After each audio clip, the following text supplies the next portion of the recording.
Le 3 mars 2020, en Ohio, les policiers doivent intervenir chez Steve et Brenda Powell, mais ils n'ont aucune idée de ce qu'ils vont trouver. L'appel au 911 ne mentionne que juste une possible agression.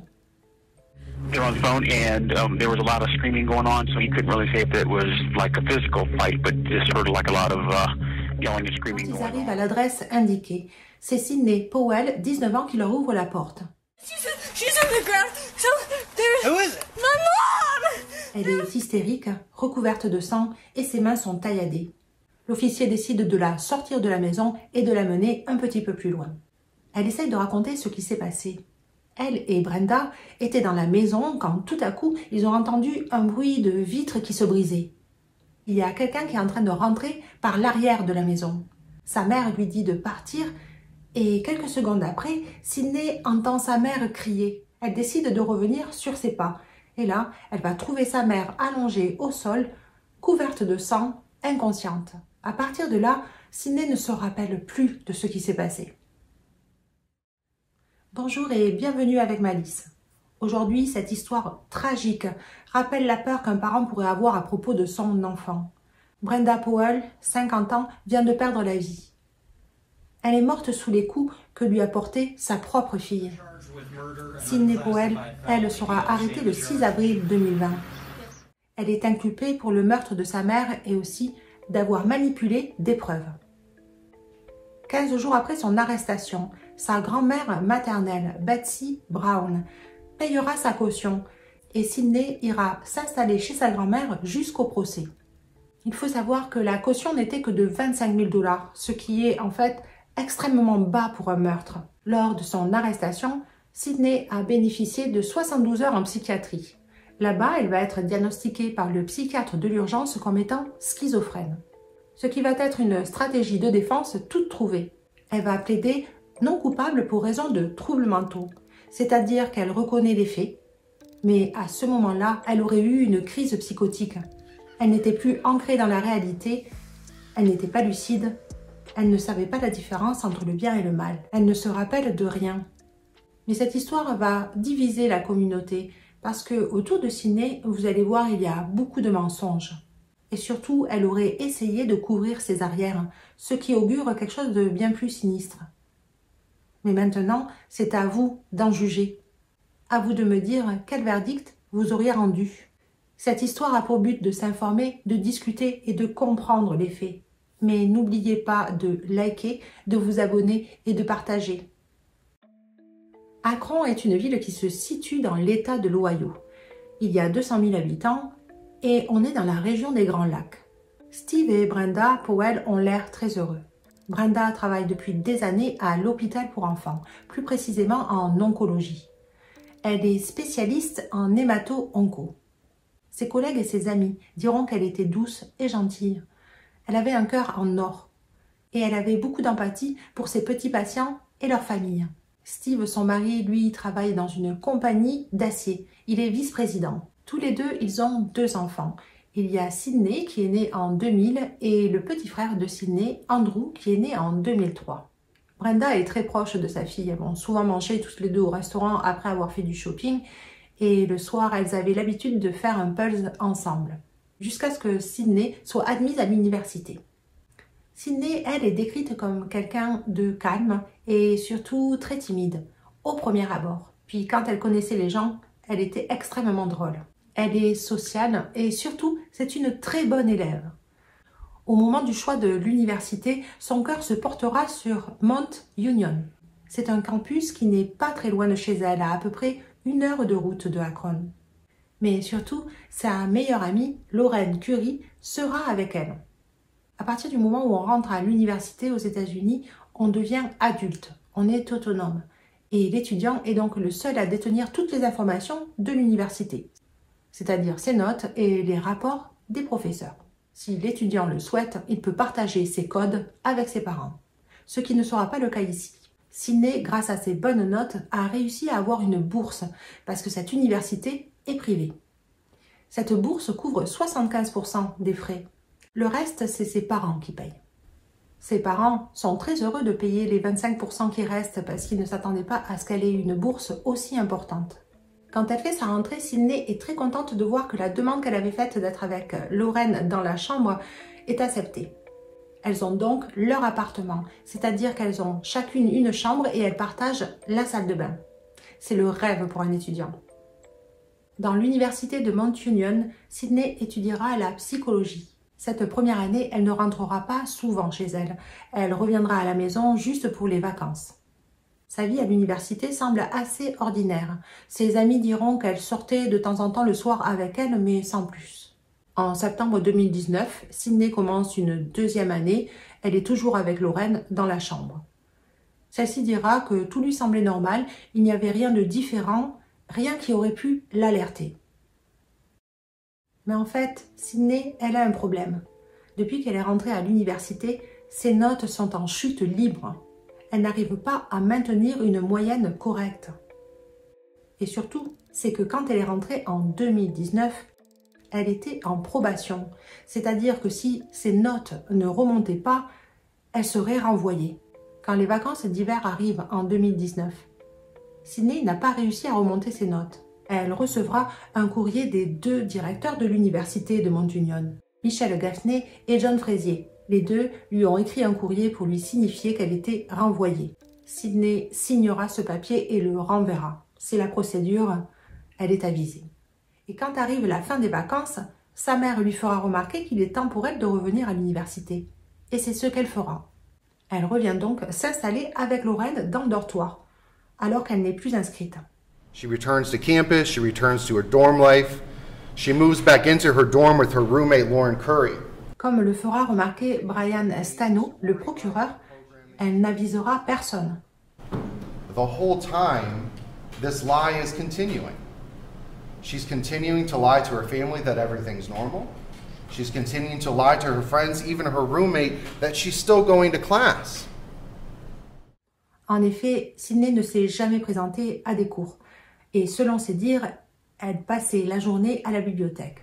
Son avocat dira que Sydney vivait dans l'illusion d'être une étudiante.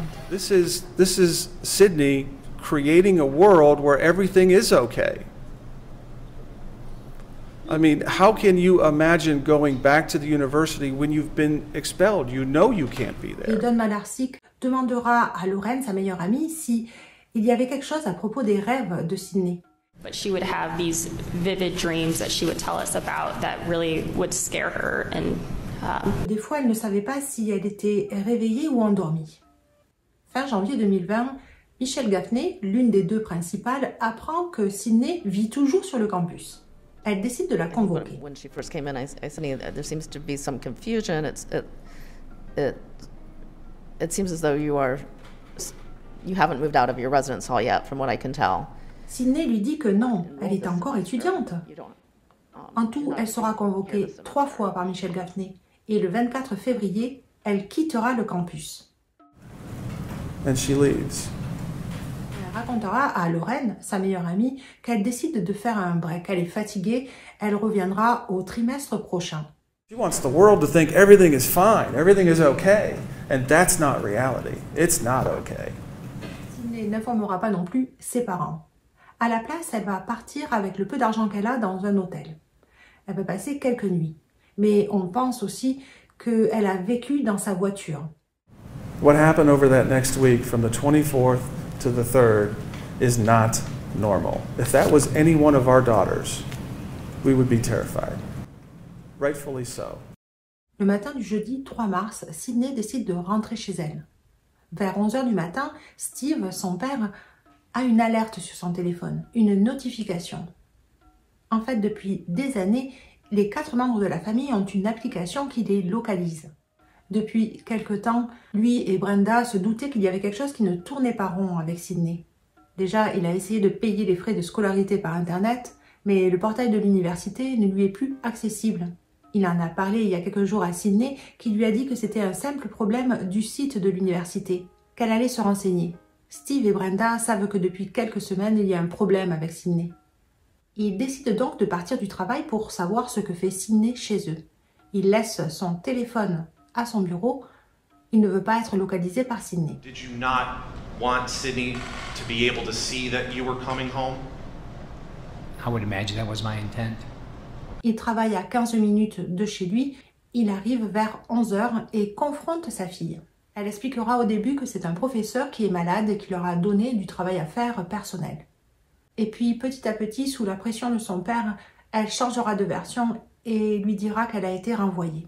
Steve va être très conciliant avec sa fille et il lui dira que la seule personne apte à gérer ce problème, c'est Brenda, sa mère. I think I said, let's call your mother. And why did you say that? Brenda was better at things like that than me. Okay. À 11h15, Steve appelle Brenda et il lui explique la situation.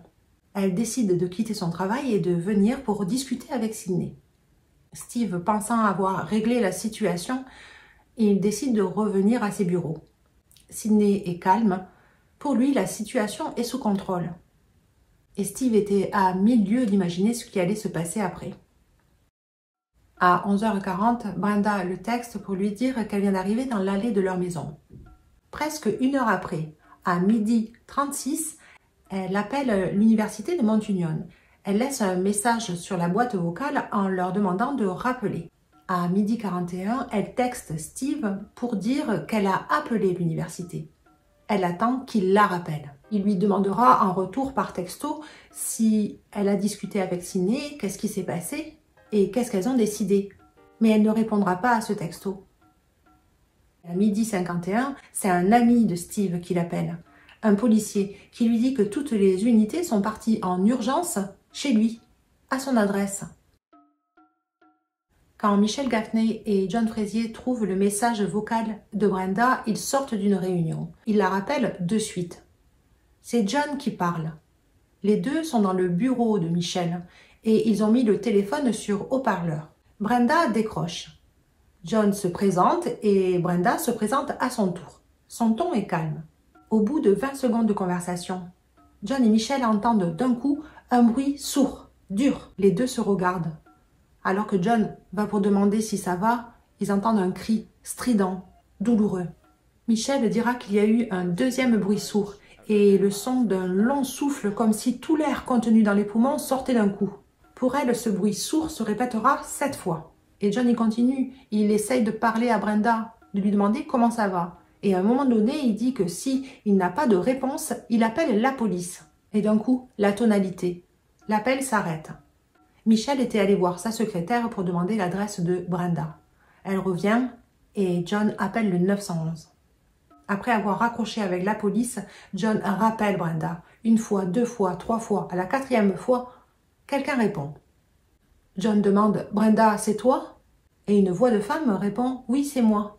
John et Michelle se regardent, ils reconnaissent cette voix. Mais c'est pas Brenda, c'est Sydney. Alors John s'exclame « Sydney, je sais que c'est toi. Ce n'est pas Brenda. » Et là, la communication s'arrête. Aussitôt après avoir raccroché avec son ami policier, Steve essaye d'appeler sa femme. Elle répond pas. Il essaye donc le téléphone de sa fille, qui répond. Elle lui dit que sa mère est en train de parler avec l'université. Il lui demande alors pourquoi tous les policiers sont appelés chez eux. À ce moment-là, complètement terrifié, Sydney lui dit qu'il y a un agresseur qui est rentré dans la maison, qu'il y a un intrus. Et quand il arrive sur les lieux, sa fille est sur le trottoir. Elle se tient la tête entre les mains. Les policiers l'empêchent de rentrer dans la maison et lui disent que sa femme a été grièvement blessée. Pour les policiers, c'est une scène de crime. Sydney leur a dit qu'un intrus était rentré dans la maison, mais ils savent que ce n'est pas possible. La vitre a été brisée de l'intérieur vers l'extérieur. Et la personne qui a fait ça s'est sans doute tailladé les mains, ce qui est le cas de Sydney. Brenda sera transférée à l'hôpital où elle mourra de ses blessures. Le médecin légiste dira qu'elle a été frappée à de multiples reprises à la tête, avec une poêle en fonte. Elle a aussi été tailladée avec un couteau à steak, plus de 23 fois. Et toutes les lacérations qui ont été faites avec le couteau ont été dans la région du cou, en haut des épaules et au visage. Un peu plus de 3 ans après les faits, le procès de Sydney commence. Comme elle n'est pas en prison, elle est habillée en tenue de ville et ça change beaucoup en fait dans le regard des jurés. L'avocat de Sydney, Don Malarsic, soutient le diagnostic de schizophrénie et aussi la crise psychotique durant les faits. Il est appuyé par ses experts des psychiatres. Ils témoigneront que Sidney a eu des prodromes. Il y avait l'anxiété, l'isolement. Miss Curry told you, if she wasn't with me, she was really in the dorm, in her bed, on her phone. Et il y avait toutes ces hallucinations auditives qui n'arrêtaient pas de lui répéter à quel point elle avait échoué et que tout le monde autour d'elle avait réussi, sauf elle. It's because of those voices. Those voices are telling Sidney, you're a loser, you're a failure. That's why she's not going outside. She believes that everyone is talking about her. She believes that everyone knows that she's a failure. Ils diront aussi que Sidney, pendant les 3 mois avant le meurtre, a essayé de se raccrocher à sa réalité. So her reality comes crashing down. Et comme quelques fragments lui échappaient, elle n'arrêtait pas d'inventer des mensonges. Elle ne voulait pas en fait que les gens autour d'elle se rendent compte à quel point elle allait mal dans sa tête. Et l'exemple le plus flagrant, c'est qu'elle croyait qu'elle était étudiante alors qu'elle ne l'était plus. Don Malarsic aussi se demande quel est le motif. Pourquoi? Pourquoi est-ce que Sidney a tué sa mère? Elle n'avait rien à y gagner. We're here for that soul core question, and that is why? Why did this happen? En plus, tout le monde peut témoigner à quel point Brenda et Sidney s'entendaient bien.